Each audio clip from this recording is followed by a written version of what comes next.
Pumapalo na sa 130 pesos kada litro ang presyo ng diesel sa ilang mga gasolinahan sa bansa.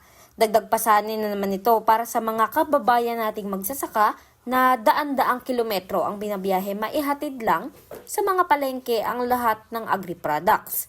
Tulad na lang ng Benguet farmers na halos 300 kilometers ang biyahe papuntang Metro Manila.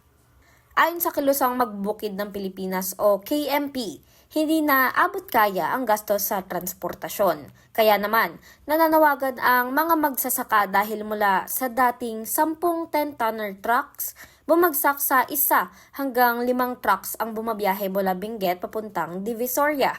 Dahilan para malugi din sila dahil hindi maipagbili ang mga ani tulad ng repolyo, patatas at carrots. Kaya agaran ng tugon ni Department of Agriculture Secretary Francisco Chu Laurel Jr. sa hamon ng mga magsasaka.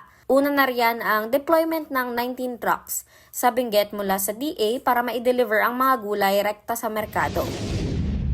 But I'm here to listen, para marinig talaga kung ano yung hinaharap ng bawat isa. Problema talaga is yung taas ng crudo. The immediate solution o may pondo is fuel subsidy to the agricultural truckers, para yung burden ng freight mabawasan so that farmers can keep yung income nila. Patuloy rin sa pakikipag-ugnayan ang DA sa DOTR at PPA para gawing prioridad sa mga daungan sa bansa ang farm trucks. Samantala, dagdag pangamba sa mga agri-producers ang mababang demand ng gulay sa kabila ng sapat na supply.